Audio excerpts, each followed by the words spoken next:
Assalamualaikum warahmatullahi wabarakatuh. Ketemu lagi sama saya Siti Ilma Mukarromah.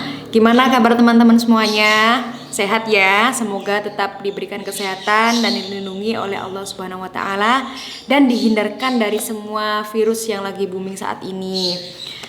Di sini saya akan memaparkan sedikit materi tentang perbandingan pendidikan. Oke, langsung saja ya teman-teman. Oke, langsung saja ya.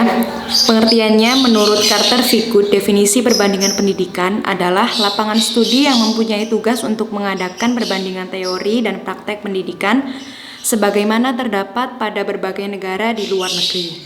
Definisi ini sudah bisa ketahui bahwa kuliah kita kali ini adalah membandingkan pendidikan yang ada di luar negeri dengan negara kita sendiri, Indonesia.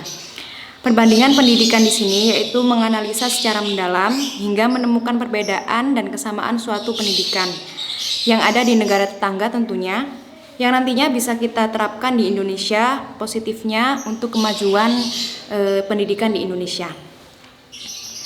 Dari pengertian saja dapat kita ketahui bahwa tujuan perbandingan pendidikan yaitu untuk mengetahui perbedaan dan kesamaan suatu pendidikan yang ada di negara luar dengan dibandingkan di Indonesia.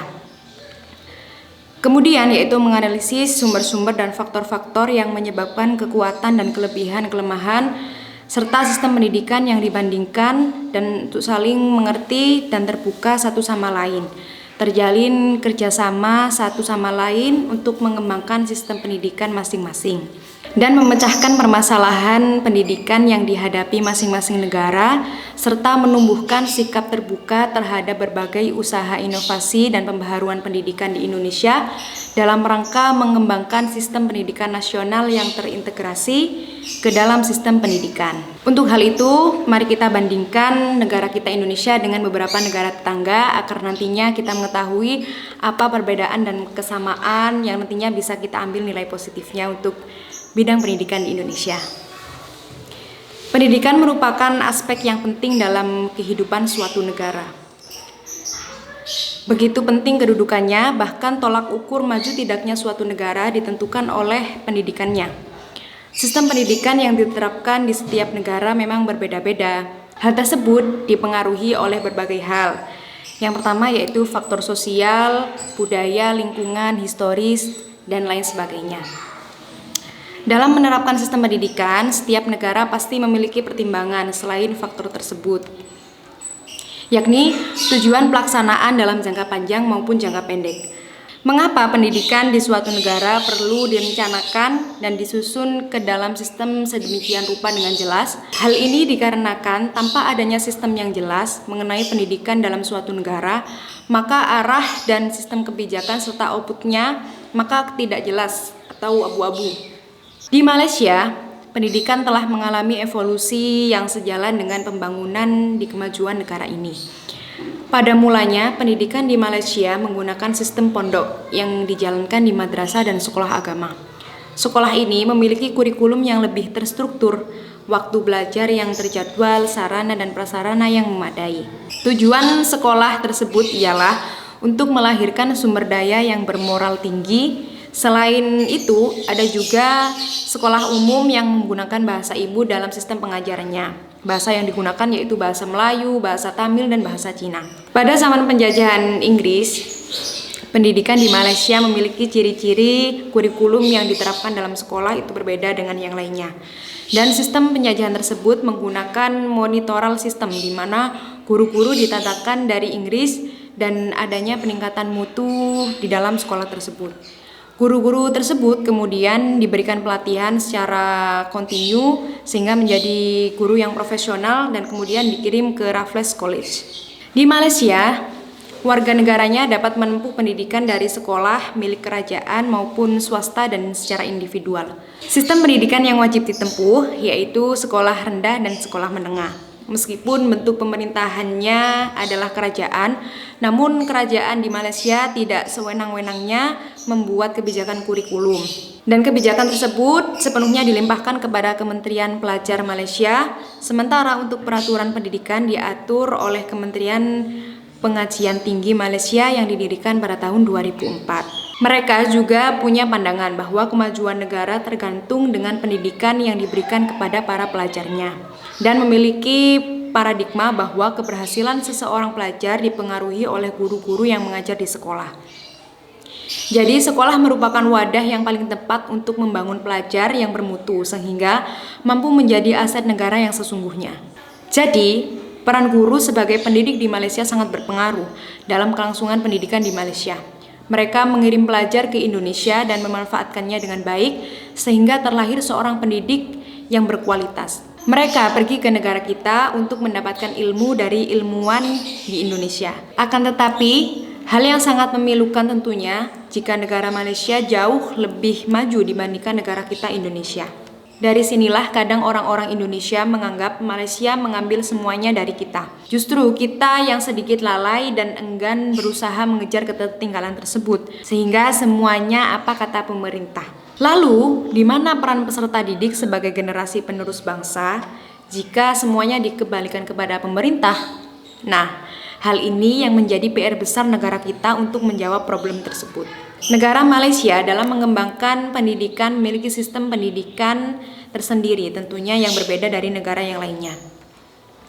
Negara di Malaysia memiliki tingkat jenjang pendidikan yang sama dengan Indonesia, yaitu 4 tingkatan. Yang pertama yaitu SD, kemudian SMP, SMA, dan perguruan tinggi.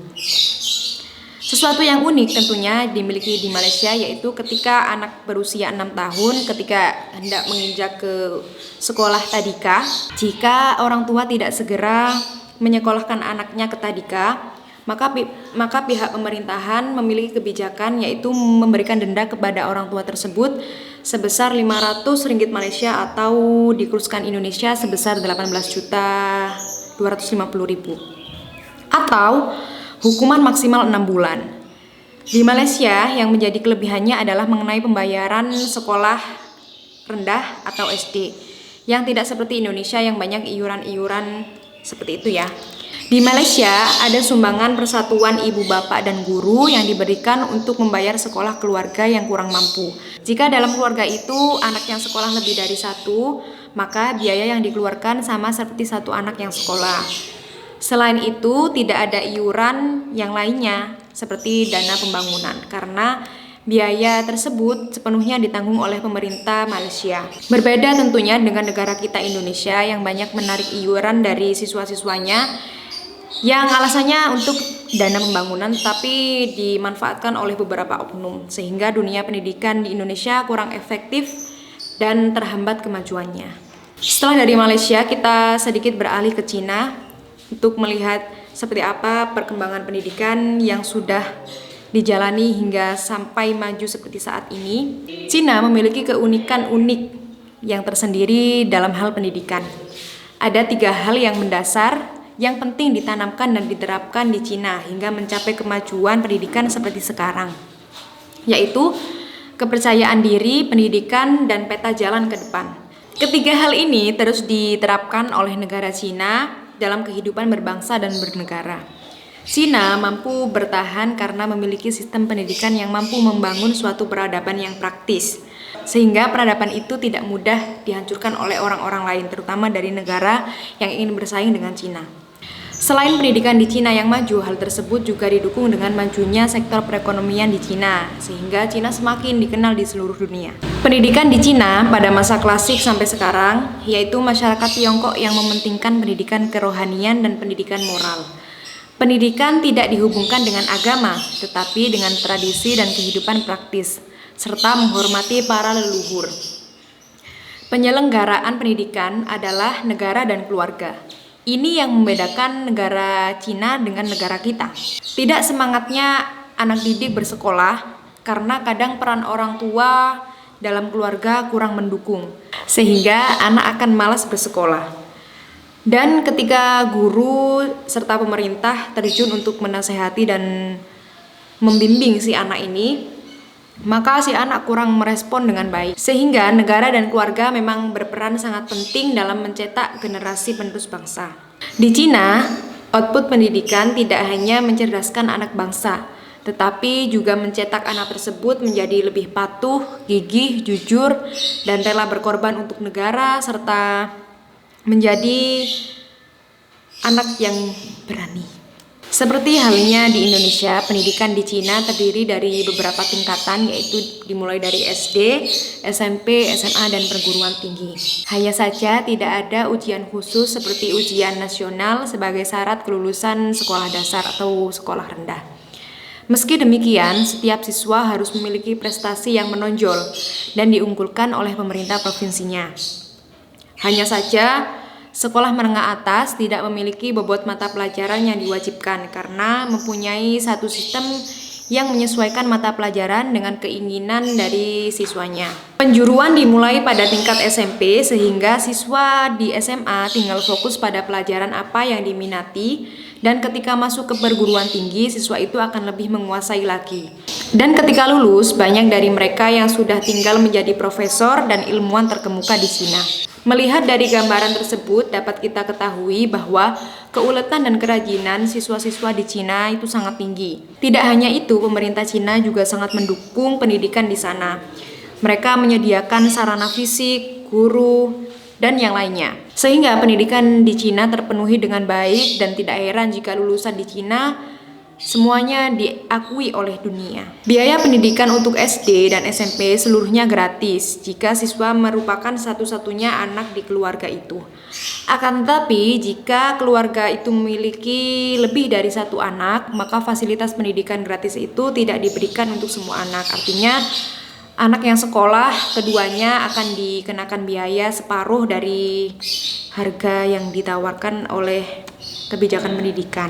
Hal ini merupakan hasil dari kebijakan satu anak di Cina, yaitu One Child Policy yang diberlakukan di Cina sejak tahun 1979 untuk mengendalikan laju penduduknya. Melihat dari gambaran yang telah saya paparkan tadi di negara Malaysia dan Cina, justru di negara kita masih banyak kekurangan yang harus diperbaiki agar kedepannya pendidikan di Indonesia menjadi lebih bagus dan lebih maju. Penyebab kelemahan pembangunan pendidikan di Indonesia yaitu dari keefektifan pendidikan sangat kurang. Selama ini banyak orang yang berpendapat bahwa pendidikan formal dinilai hanya menjadi formalitas saja untuk membentuk sumber daya manusia Indonesia. Tidak peduli bagaimana hasil pembelajaran formal tersebut, yang terpenting adalah telah melaksanakan pendidikan di jenjang yang tinggi dan dapat dianggap hebat oleh masyarakat. Anggapan ini yang menyebabkan efektivitas pengajaran di Indonesia sangat rendah. Setiap orang mempunyai kelebihan di bidangnya masing-masing dan diharapkan dapat mengambil pendidikan sesuai dengan bakat dan minatnya, bukan hanya untuk dianggap sebagai orang hebat, tetapi menunjukkan kepada dunia bahwa generasi penerus bangsa mampu bersaing dengan negara yang lainnya. Dengan demikian, para pendidik, yakni khususnya dosen, guru, instruktur, dan trainer, tentunya dituntut untuk dapat meningkatkan efektivitas pembelajaran agar pembelajaran tersebut dapat berguna. Berbeda dengan Malaysia dan Cina, mereka lebih mengedepankan efektivitas belajar daripada hasilnya. Kemudian, kelemahan pendidikan di Indonesia selanjutnya yaitu efisiensi pengajaran di Indonesia yang rendah. Sesuai dengan keadaan lapangan, dapat kita lihat bahwa pendidikan tatap muka di Indonesia relatif lebih lama jika dibandingkan dengan negara yang lainnya. Dalam pendidikan formal di sekolah menengah misalnya, ada sekolah yang jadwal pengajarannya per hari dimulai dari pukul 7 sampai pukul 4 sore. Hal tersebut jelas tidak efisien karena melihat dari semangat dan stamina siswa pun berkurang hingga cenderung capek dan malas. Yang akhirnya siswa tidak mengikuti kegiatan ekstrakurikuler sekolah. Berbeda tentunya dengan Malaysia dan Cina, waktu pembelajaran yang cukup untuk dimasuki beberapa ekskul pembelajaran. Yang ketiga yaitu rendahnya sarana fisik di Indonesia. Bisa kita lihat di Indonesia dari semua yang ada di Indonesia, bisa kita lihat dari semua sekolah-sekolah yang ada di Indonesia, terutama sekolah dasar, SMP, SMA, dan perguruan tinggi, gedung yang dimiliki pun juga sudah tidak layak digunakan. Gedung-gedung tersebut banyak yang rusak dan tidak layak pakai, serta kepemilikan dan penggunaan media belajar sangat rendah. Buku perpustakaan juga tidak lengkap, sementara laboratorium juga belum memenuhi standar. Bahkan masih banyak sekolah yang tidak memiliki gedung sendiri. Yang ironisnya, mereka bergabung dengan sekolah yang lain sehingga terkadang terjadi suatu kesenjangan sosial. Dan yang keempat yaitu rendahnya kualitas kesejahteraan guru di Indonesia. Walaupun guru bukan satu-satunya faktor yang terpenting untuk mencapai keberhasilan suatu pendidikan, tetapi guru memiliki titik sentral pendidikan dan kualifikasi sebagai cerminan kualitas suatu negara. Kualitas guru yang rendah juga akan mempengaruhi kesejahteraan guru di suatu negara. Slogan negara kita adalah guru tanpa tanda jasa. Melihat dari slogan ini, seakan-akan jasa para guru di Indonesia tidak ada apa-apanya. Berbeda dengan di Malaysia, gaji guru ditanggung sepenuhnya oleh pemerintah. Dan di Cina, guru juga mendapatkan gaji yang sangat istimewa. Mereka para guru di Cina mendapatkan gaji per bulan sebesar 3.000 sampai 5.000 yuan, atau jika diteruskan sama dengan 3 sampai 6 juta per bulan. Wow, jika di negara kita sudah diterapkan gaji seperti itu, maka kesejahteraan guru-guru di Indonesia akan terjamin. Selain gaji pokok, guru-guru di Cina juga akan mendapatkan bonus 10% dari gaji pokok yang diterimanya. Sehingga hampir tidak pernah terdengar guru-guru di Cina ketika ke sekolah naik ojek, atau kepala sekolah di Cina mencari uang tambahan dari jual beli seragam dan buku peserta didik. Ketika guru pensiun pun, setiap guru berhak mendapatkan 100% gaji pokok per bulannya. Kemudian, kelemahan pendidikan di Indonesia yang selanjutnya yaitu rendahnya prestasi siswa dan rendahnya relevansi pendidikan dengan kebutuhan yang ada. Ketidakserasian antara hasil pendidikan dan kebutuhan dunia kerja ini disebabkan karena kurikulum yang materinya kurang fungsional terhadap keterampilan yang dibutuhkan ketika peserta didik memasuki dunia kerja. Berbeda dengan negara Malaysia dan Cina, penjuruan yang dilakukan sejak SMP hingga ketika lulus mereka siap dengan dunia kerja. Kemudian yang terakhir yaitu mahalnya biaya pendidikan yang bermutu di Indonesia. Kalimat ini sering muncul untuk menjustifikasi mahalnya biaya yang harus dikenakan oleh masyarakat untuk mengenyam pendidikan. Mahalnya biaya pendidikan dari taman kanak-kanak hingga perguruan tinggi membuat masyarakat yang miskin tidak memiliki pilihan lain kecuali tidak bersekolah. Berbeda dengan negara lain yang dengan sukarela menyewakan lahan milik negara untuk dikelola oleh masyarakat yang miskin, sehingga hasil dari rental tersebut digunakan untuk infrastruktur dan pembayaran sekolah anaknya.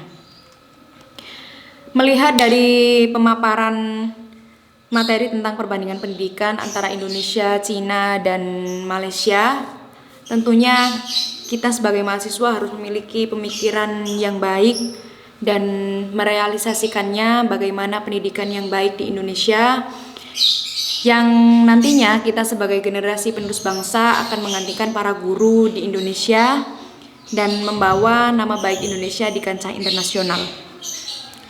Pendidikan yang baik adalah pendidikan yang berorientasi kepada pembentukan akhlakul karimah yang telah dicontohkan oleh Rasulullah SAW, yaitu dengan guru memberi contoh yang baik kepada peserta didik, kemudian adanya sistem, adanya pelaksanaan, pembiasaan, pengawasan, serta evaluasi yang terorganisir dengan baik. Pendidikan yang baik juga tidak hanya ditangani oleh pemerintah saja, tetapi peran keluarga juga penting, khususnya orang tua siswa. Pendidikan yang baik juga tidak hanya ditangani oleh pemerintah saja, tetapi peran keluarga, khususnya para orang tua siswa, juga harus ikut andil dalam hal ini. Sehingga anak tidak hanya mampu dalam menguasai pelajaran, juga mampu dalam pembentukan karakter. Seorang guru juga harus mampu memahami tahap perkembangan anak, sehingga guru dapat memberikan pembelajaran secara kontekstual dan siswa juga mampu menerapkan pengetahuan yang dipahaminya sebagai alat untuk memecahkan problem yang ada. Dengan begitu, kualitas anak bangsa dan pendidikan Indonesia akan tercapai secara sempurna dan bisa ikut bersaing dengan negara-negara tetangga yang lainnya. Terima kasih atas perhatiannya. Wassalamualaikum warahmatullahi wabarakatuh.